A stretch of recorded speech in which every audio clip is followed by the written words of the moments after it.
Bismillah, assalamu alaikum, mes chers élèves, celles et ceux qui nous suivent dans notre chaîne électronique Oustad Plus. On va voir dans cette vidéo la partie numéro 3. Toujours suite de la leçon, les oscillations libres dans un circuit RLC série. On a vu dans les parties précédentes de cette leçon l'étude expérimentale et l'étude théorique du circuit RLC série.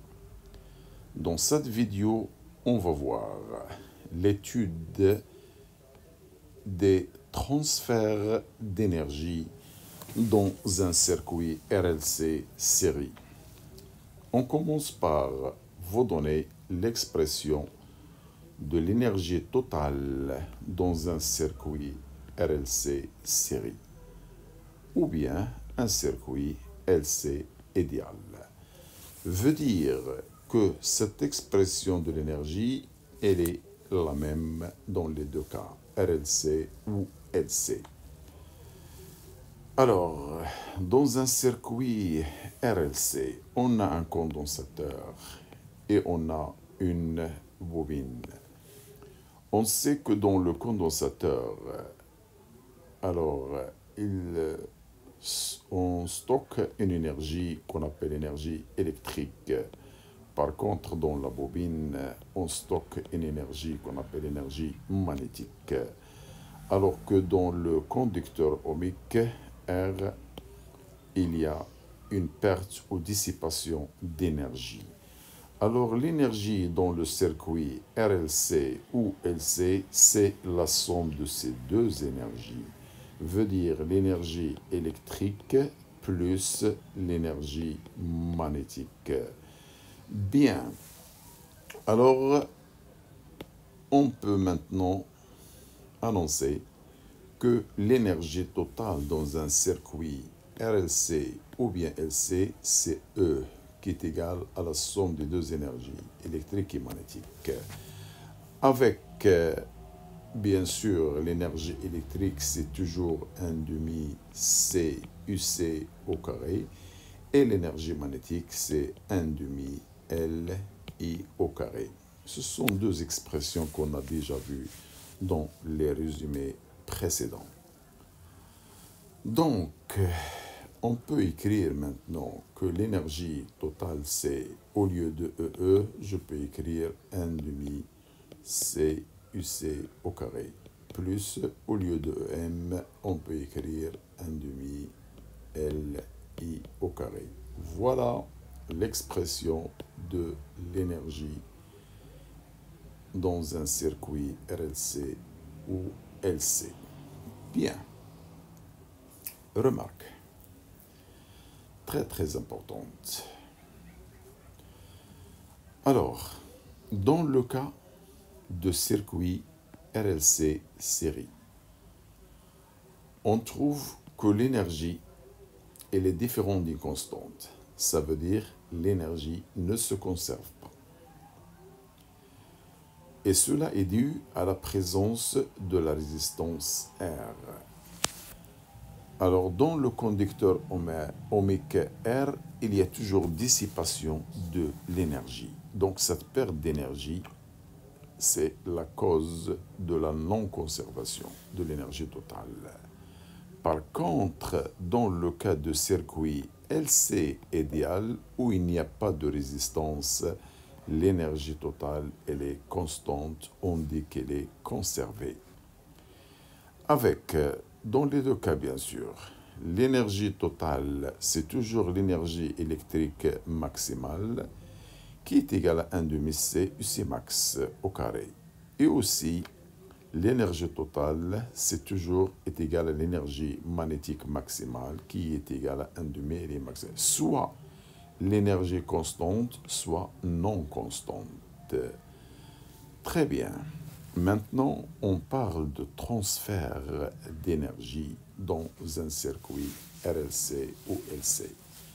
Alors, on va voir dans petit a ce qui se passe dans un circuit LC idéal qu'on appelle un circuit oscillant non amorti.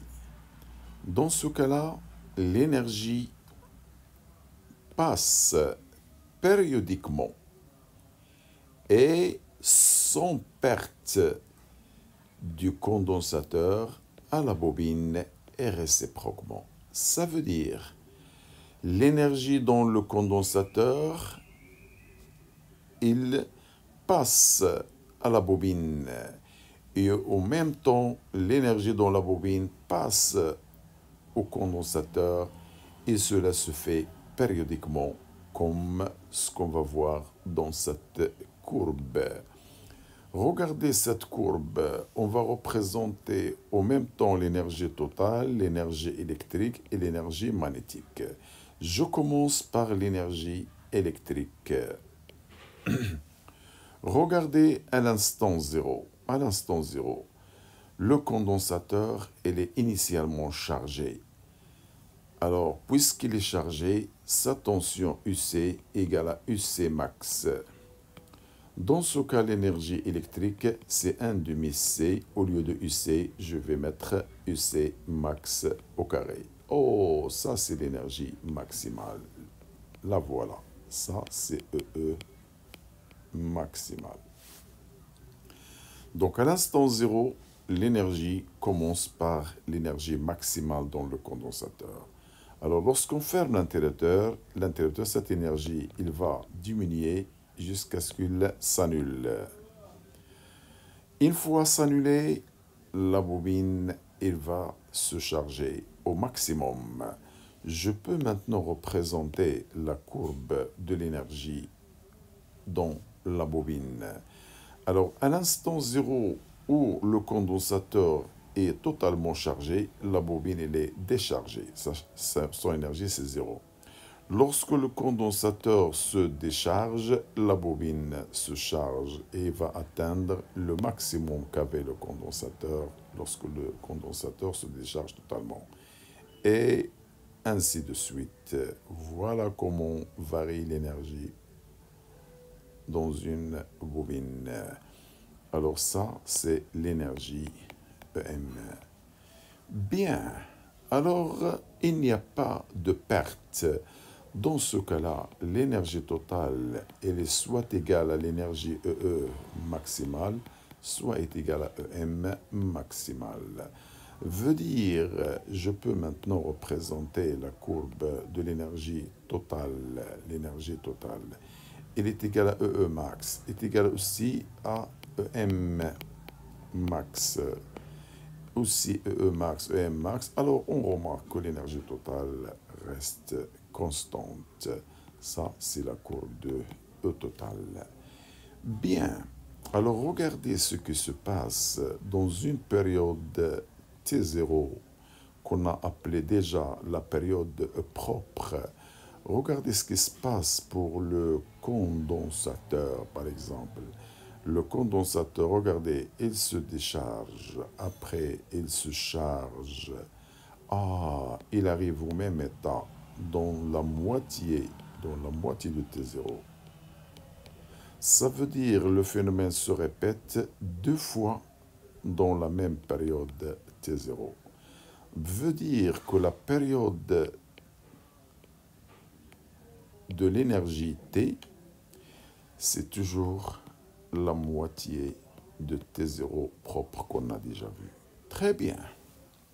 Maintenant, qu'est-ce qui se passe dans un circuit RLC série? Alors, qui est un circuit oscillant amorti. Pourquoi on a dit amorti? Parce qu'il y a présence de résistance dans laquelle se produit le phénomène qu'on appelle l'effet Joule. Donc, il y a toujours perte dans le cas de présence d'une résistance. Alors, dans ce circuit, l'énergie passe aussi périodiquement, mais avec une perte du condensateur à la bobine et réciproquement. Donc, dans ce circuit-là, il y a dissipation de l'énergie par effet Joule. Dans quoi? Dans la résistance R, qui est la somme des résistances dans le circuit RLC. Très bien. Alors, on va voir l'allure de la courbe dans ce cas-là. Regardez l'énergie électrique. À l'instant zéro, le condensateur est totalement chargé, donc c'est l'énergie maximale. Alors que se passe-t-il lorsqu'on ferme l'interrupteur? L'énergie diminue jusqu'à ce qu'il s'annule, il devient nul. Après, il se charge, mais il n'arrive pas au même maximum qu'elle avait parce qu'il y a une perte d'énergie. Ainsi de suite, il se décharge, mais il n'atteint pas le même maximum qu'elle avait avant parce qu'il y a une perte d'énergie toujours. Alors, dans ce cas-là, regardez l'amplitude, la valeur de l'amplitude, il diminue, donc on dit qu'il y a amortissement. Donc, l'énergie amortie, je reprends. Alors, amorti. Alors, il y a amortissement. Veut dire que l'amplitude n'atteint pas la même valeur. Voilà. Et bien, c'est une fonction décroissante. Bon, ça, c'est au niveau du condensateur. Alors, que se passe-t-il au niveau de la bobine? Lorsque le condensateur est totalement chargé, la bobine, elle est déchargée. Lorsque le condensateur se décharge, la bobine elle va se charger, voilà. Mais elle n'atteint pas le même maximum parce qu'il y a une perte d'énergie. Ainsi de suite, il va diminuer jusqu'à ce qu'il s'annule lorsque le condensateur se charge totalement. Et ça se répète toujours de cette manière avec une amplitude un peu inférieure. Ainsi de suite, voilà. Donc ça, c'est EM. Bien. Alors maintenant, on veut représenter l'énergie totale. Alors on a déjà dit que l'énergie totale, elle est soit égale à l'énergie maximale du condensateur, soit elle est égale à l'énergie maximale de la bobine. Alors regardez ce qui se passe là. L'énergie maximale dans le condensateur, dans la bobine, dans le condensateur, la bobine. Alors l'énergie, il va diminuer comme ça. Alors ça, c'est la représentation de l'énergie totale. Oh, dans le cas précédent, l'énergie, elle était constante. Alors dans ce cas-là, l'énergie, elle n'est pas constante. C'est une fonction décroissante. À quoi est due cette diminution? Bien sûr, elle est due à la présence de la résistance dans le circuit. C'est ce qu'on appelle le phénomène, l'effet Joule. Donc, il n'y a pas de conservation dans ce cas-là. Interprétation des transferts d'énergie dans le circuit RLC série. Durant les oscillations d'un circuit LC idéal, il y a échange d'énergie entre le condensateur et la bobine. L'énergie totale, elle est conservée. Ça veut dire l'énergie totale qui est la somme des deux énergies, c'est une constante. Avec toujours E, c'est E max égale à cette expression, ou bien E égale à EM max qui est égal à cette expression. Ça, c'est dans le circuit LC. Par contre, dans le circuit RLC, il y a amortissement. L'amortissement des oscillations, elle est due à une perte d'énergie par effet Joule dans la résistance équivalente du circuit RL. Remarque. Alors, remarque, les oscillations amorties du circuit RLC série peuvent être entretenues en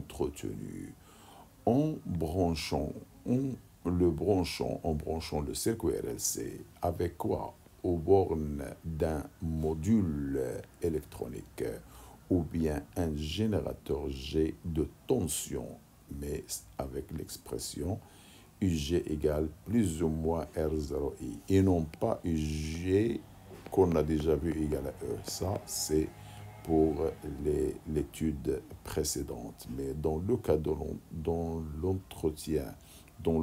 l'entretien des oscillations, on utilise un générateur de tension UG égale plus ou moins R0I. Ah, regardez, plus ou moins, ça c'est très important. Ce générateur de tension UG, qu'est-ce qu'il va faire? Il va fournir de l'énergie pour compenser les pertes par effet Joule. Et cette partie-là, on va parler du détail de ce phénomène d'entretien dans la partie prochaine ou bien dans la leçon prochaine. Donc, n'oubliez pas de voir la suite de la leçon qui est l'entretien des oscillations libres amorties dans la vidéo prochaine. Merci. N'oubliez pas, mes chers élèves, de partager, de s'abonner, de faire j'aime, de nous encourager, de faire des commentaires. Au revoir.